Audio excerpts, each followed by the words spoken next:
Salam jumpa Bapak Ibu trader sekalian. Hari ini kita ada di tanggal 28 Juli 2020. Apa kabar hari ini? Kayaknya nggak terlalu bagus ya. Ada beberapa saham yang kelihatannya memang lagi bagus, lagi naik. Tetapi ada juga yang ya bisa dikatakan busuk lah gitu ya. Hari ini kita punya IHSG itu merah tipis. Seperti yang terlihat di chart saya di sini ya. Sebelah kanan sini teman-teman bisa lihat. IHSG ditutup di angka 5112,98. Oke, kemudian IHSG terkoreksi 0,07%. Jadi teman-teman bisa melihat bahwa memang hari ini IHSG sedang merah. Dari bentuk chartnya kita lihat ya, karena dia merahnya tipis ya bisa kita katakan ini doji ya, bentuknya doji. Ingat, doji selalu melambangkan keraguan-raguan pasar, kebingungan. Ini pasarnya optimis atau pesimis, ini bullish atau bearish gitu ya. Jadi ini memang benar-benar sedang di tahap wait and see. Seperti teman-teman ketahui, pekan ini kita cuma sampai hari Kamis ya, kita punya waktu perdagangan. Jadi kalau teman-teman yang butuh duit untuk long weekend, yang pengen tarik duit dari rekening saham, jualannya hari ini. Jadi kalau teman-teman lihat banyak yang jualan nggak? Ya mungkin saja mereka butuh duit buat hari Jumat gitu ya, ada Lebaran Haji gitu, Idul Kurban. Nah, sehingga orang rame-rame tarik duit di hari Kamis buat Lebaran nanti di akhir pekan. Kemudian yang Sabtu Minggu juga liburannya cukup panjang, mungkin ada yang pengen liburan, ya butuh duit juga. Ya hari ini jualan buat nanti ditarik dari Kamis dan bisa dipakai di hari Jumat, Sabtu, Minggu, long weekend kan. Kawan-kawan yang baru ketemu channel Stock Technician, selamat datang, selamat bergabung. Channel Stock Technician adalah channel yang senantiasa melakukan analisa pergerakan harga saham di Bursa Efek Indonesia secara teknikal. Saya bisa yakinkan itu karena sejak pertama channel ini dibuat memang kita udah fokus di analisa teknikal. Sehingga teman-teman jangan ragu-ragu, langsung saja subscribe. Bahkan teman-teman selalu bisa meninggalkan kode saham yang ingin kita bahas bersama di kolom komentar. Jangan lupa untuk weekend ini kita ada acara spesial interview bersama Bapak Nicky Hogan. Beliau adalah Direktur Bagian Pengembangan di Bursa Efek Indonesia untuk periode 2015 sampai dengan 2018. Saya akan mencoba menggali lebih dalam menurut pandangan beliau bagaimana sih cara kita berinvestasi di saat resesi. So, nantikan saja hari Minggu jam 17 ya, jam 17.00 waktu Indonesia Barat. Mari kita lihat saham Wika. Oke, Wika sedang turun ya. Sebenarnya sih ini nggak turun, hari ini doang yang turun karena kita lihat memang sebenarnya Wika ini sedang sideways ya. Candle hari ini turun ya, mungkin aja dia mau cari supportnya. Ya, supportnya kita bisa pindahin sekarang ya. Kita agak ke atas sedikit. Nah, di sini kayaknya supportnya untuk Wika. Nah, teman-teman bisa lihat ya, ini kelihatannya ini supportnya udah lebih dekat. Karena kelihatannya memang Wika ya mantul dari sekitar sini juga sih, 1150-an. Resistennya masih tetap ada di sekitar 1350. Jadi saya bisa katakan kalau teman-teman memang nggak penting-penting banget buat beli Wika, yang ngapain sih dibeli sampai gini saham sedang sideways. Mending nanti ditunggu aja kalau Wikanya udah tembus di atas 1350 baru kita ikutan. Nah, kita udah bisa lihat kan ada high yang lebih tinggi, istilahnya itu higher high, kemudian ada higher low, sehingga ya lebih enak aja setelah dia trending baru kita ikutan. Kalau teman-teman lihat di sini kan dia sedang sideways seperti kita katakan tadi. Nah, yang kita gunakan adalah indikator CCI 20. Pada saat indikator CCI 20 menembus angka 100, jadi dia naik di atas angka 100, itu adalah sinyal beli. Di situ mungkin kita bisa membeli pada saat kita melihat Wika berhasil naik di atas angka 1350. Atau bisa juga kita biarkan dulu CCI-nya turun di bawah angka minus 100, sambil kita terus amati begitu CCI 20-nya udah naik kembali di atas angka minus 100, itu adalah sinyal beli, baru kita ikutan. Kemungkinan besar Wika udah sampai di supportnya, kemudian udah mantul. Nah, itu cuannya lebih enak lagi.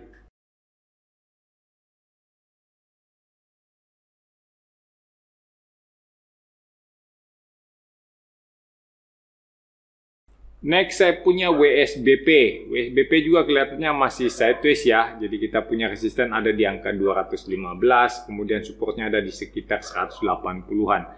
Sebenarnya di sini jarak yang cukup jauh, lebih dari 10% ya untuk range sideways-nya. Ya, kalau mau dipakai untuk cari cuan santai sih oke-oke aja. Jadi belinya di support di sekitar 180-an, nanti setelah dia kembali lagi ke resistennya ya kita jualan lagi. Tapi mungkin kita mesti lihat lagi, ini supportnya udah nggak di sini. Ini supportnya udah geser juga nih, udah naik. Coba ya.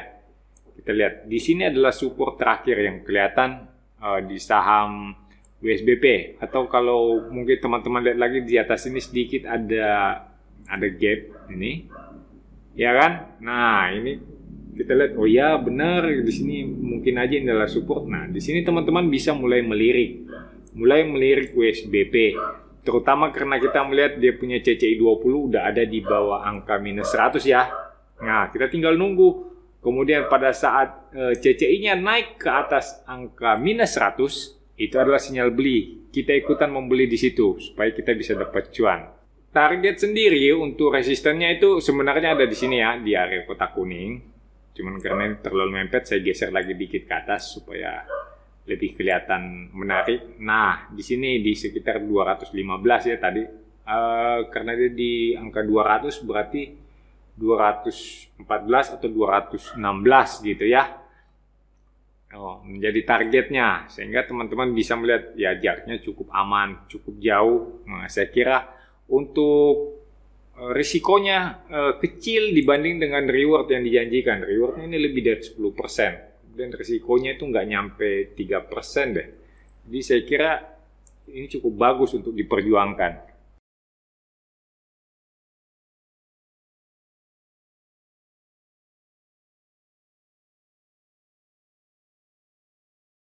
Selanjutnya kita lihat INKP. Oke, INKP kelihatannya masih bagus ya. Masih oke sejauh ini. Ini kita punya resisten kotak merah ini kayaknya udah tercapai ya. Cuman karena lama nggak kita bahas, makanya nggak terdeteksi. Oke, kotak merah ini sekarang bertindak sebagai support ya. Jadi, kalau teman-teman mau sedikit diatur supaya dia gini, nah ini adalah support. Ya, dia sekarang adalah support. Kemudian yang kuning ini kita geser sedikit. Di sini kita lihat ada gap. Nah, ini ada gap di sini. Teman-teman bisa lihat ya ada gap ya. Oke, di sini juga ada pembalikan. Oke lah, saya kira ini juga bisa sebagai support. Sedangkan target naiknya sendiri itu ada di atas ini. Nah, ini adalah resisten. Kalau kita panjangin ke kiri, teman-teman akan dapatkan hasil seperti ini. Nah, saya kira cukup valid ya sebagai support dan sebagai resisten. Saya akan ganti pertama resistennya untuk warna merah. Kemudian yang ini sedang di testing, saya akan ganti dengan warna kuning. Dan yang paling bawah ini support, yang jadi target penurunan, kita kasih warna hijau. Oke, begini kan kita lebih enak melihatnya ya. Untuk saat ini kita lihat ini adalah tahapan koreksi normal saya kira. Teman-teman boleh berharap INKP akan mantul dalam beberapa candle berikut.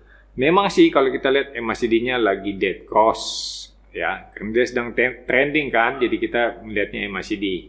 CCI-nya bisa kita acuhkan dulu. Nah, di sini kita lihat dia sedang trending, MACD-nya dead cross. Ya, artinya kita masih akan melihat INKP akan bergerak sideways. Ingat, dead cross di atas 0, dia bergerak sideways. Jadi besar kemungkinan kita akan melihat dalam beberapa waktu INKP hanya bergerak di sekitar support kotak kuning, di sekitar 7.500-an itu dia cuma naik turun di situ. Sampai kemudian kita melihat MACD-nya golden cross dan itu adalah sinyal untuk kita membeli. Apakah masih mungkin INKP bergerak naik? Sejauh yang saya lihat sih masih sangat mungkin. Masih sangat mungkin ya, karena di sini kita lihat pada saat dia menembus resisten, di sini juga dia mencoba resisten. Volumenya cukup tinggi, sedangkan pada saat terjadi retracement, volumenya menghilang, volumenya mengecil. Jadi bisa kita katakan ya peluang untuk naik lebih tinggi itu masih cukup terbuka lebar. Cuman sekarang yang perlu kita waspadai adalah tahapan retracement ini. Jangan sampai retracement ini tiba-tiba berubah jadi reversal dan kebetulan kita ada di dalam. Sakit gigi pula, nggak bisa tidur. Makanya hati-hati, kita harus melihat. Periksa lagi apakah ini beneran retracement atau udah jadi reversal. Nah, di situ kan kita nggak pernah tahu. Itulah gunanya stop loss. Jadi kalau kita menghadapi kebingungan, kita punya stop loss. Begitu terkena, begitu terpicu, ya kan? Artinya dia berlawanan arah dengan analisa kita. Nah, sahamnya langsung dijual, kerugiannya dibatasi.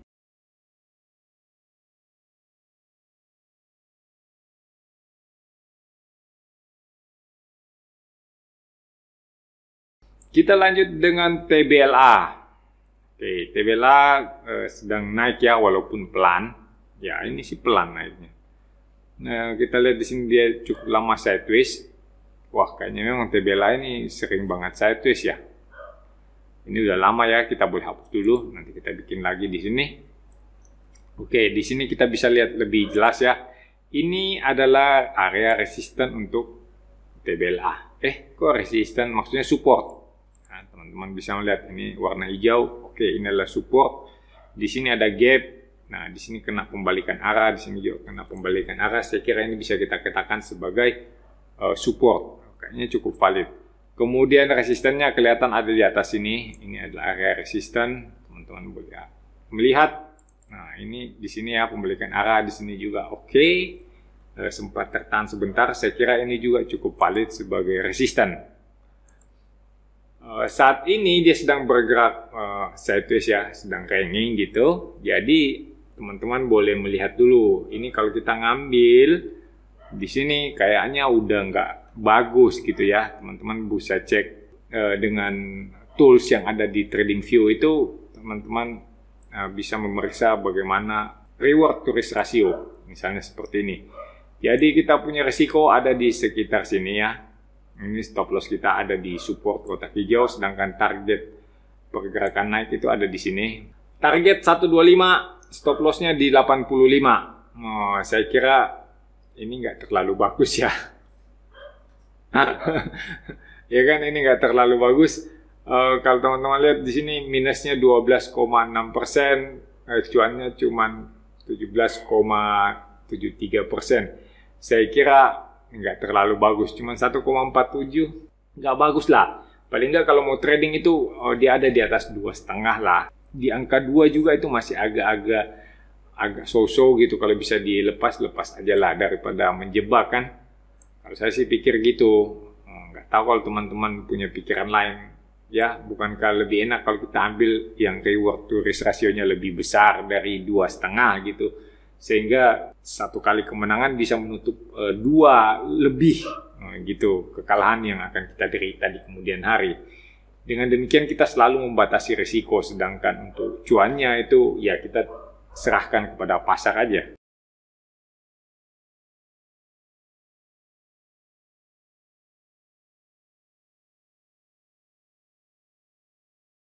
Kita lanjut dengan Indi. Indi udah kena resisten ya. Di sini teman-teman udah bisa katakan ini kena resisten, kemudian dia mengalami retracement, dia mundur lagi untuk support testing. Ya di sini ada support kayaknya. Tapi di gambar saya itu supportnya ada di angka 940-an. Jadi kalau teman-teman lihat ya masih bisa dianggap ya dia masih akan retracement lagi. Dia masih akan bergerak turun untuk support testing. So teman-teman yang mengincar Indi, lebih baik tunggu di support di sekitar 940. Kalau nggak dikasih, teman-teman boleh kejar, ya kejar aja gitu, kejar HK maksudnya. Kemudian targetnya itu ada di atas ini. Ini adalah target pergerakan. Resisten berikutnya bila Indi berhasil menembus resisten ini, ya. Jadi yang di atas ini resistennya warna merah. Yang akan jadi target pergerakan. Kemudian resisten yang sedang dites itu yang ini sekarang saya ganti dengan warna kuning, sedangkan yang di bawah ini adalah support, saya akan ganti dengan warna hijau, sehingga teman-teman bisa mengatakan oke, dengan kondisi seperti ini kalau mau cut loss apakah terlalu jauh nggak di kotak hijau. Kalau terlalu jauh ya teman-teman bisa cari support minor gitu ya, support kecil-kecilan aja nggak apa-apa. Mungkin di angka 1000 kali ya. Support tuh support psikologis, teman-teman boleh taruh dia di situ. Kalau dia turun di bawah 1000 ya udah kabur. Jangan di hold lama-lama.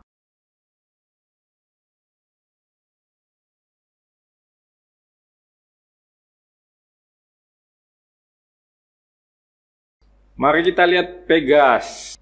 Pegasnya sedang retracement juga ya, sedang berbalik arah sementara. Jadi belum ketahuan ini balik arahnya cuma sementara atau udah beneran balik arah. Tapi teman-teman bisa melihat di sini kita punya volume itu tiba-tiba mengecil. Artinya ini kemungkinan besar hanya retracement. Sampai dengan saat ini masih terlihat sebagai retracement. Kalau teman-teman udah siap, ya, udah lihat, oke, dia ternyata retracement, berarti teman-teman udah mulai mengambil ancang-ancang mau belinya di support gitu ya.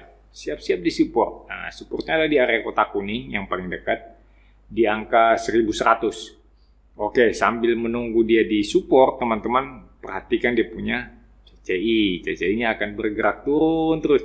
Pada saat dia udah sampai di support dan kita punya CCI udah mencapai dasar lembah, mulai berbalik arah, teman-teman bisa memilih mau entry di mana. Entry pada saat dia menembus angka minus 100 atau entry saat CCI 20-nya naik di atas plus 100. Itu adalah sinyal beli dari indikator CCI. Sedangkan untuk MACD-nya gimana? Kalau MACD dia sedang retracement seperti ini, biasanya sih dia dead cross ya. Biasanya dead cross dan seperti biasanya MACD itu telat, bahkan saat CCI udah mengeluarkan sinyal beli, MACD-nya biasanya masih dead cross.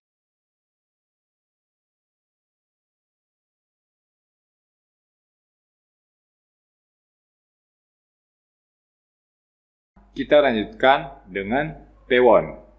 Oke, di sini P1-nya sedang sideways ya. Jadi pada saat teman-teman melihat dia naik seperti ini, kemudian turun bergerak kecil-kecil, ya ini udah nggak diragukan lagi dalam tren yang pendek dia sedang sideways, trendless. Jadi teman-teman kalau lihat dia trendless, sementara CCI-nya masih bergerak naik terus, kayaknya ini menarik ya. Kayaknya menarik, teman-teman boleh liatin. Kita nunggu sampai CCI naik di atas angka 100, nah, baru kita ikutan beli. Itu adalah sinyal beli kan, seperti biasanya kita katakan di CCI. Jadi selama dia belum tembus angka 100, udah dilihat-lihatin aja dulu, nggak usah di HK, nggak usah ditubruk, nggak usah dihantam. Sama seperti waktu teman-teman lihat di dalam fase turun seperti ini, di sini ya, kemudian tiba-tiba dia naik di atas angka minus 100 di candle ini ya, ini lihat CCI-nya ada di minus 93,29. Sedangkan candlenya ada di support, ya kan? Candle ada support, CCI naik di atas minus 100, sinyal beli. Nah, pada saat kita membeli di candle berikutnya, memang P1-nya akhirnya bergerak naik dan kasih cuan. Seperti itu. Apakah teman-teman mau coba pakai indikator untuk trading? Ya silahkan di testing. Kalau misalnya nanti masih bingung-bingung, jangan khawatir, nanti kita punya kelas yang akan membahas indikator teknikal, masalah Fibonacci, masalah candlestick. Nah, mungkin juga ada masalah chart pattern gitu. Nah, mungkin kita adakan kelasnya. Tapi nanti ya, di akhir Agustus atau awal September deh. Kita lagi cari-cari waktu yang tepat. Saya kira cukup sampai di sini pembahasan kita pada hari ini ya. Semoga bisa membantu teman-teman semuanya. Tetap tinggal di rumah, tetap jaga kesehatan. Walaupun Anda sehat, Anda bisa menjadi carrier untuk orang lain. Salam cuan untuk kita semua.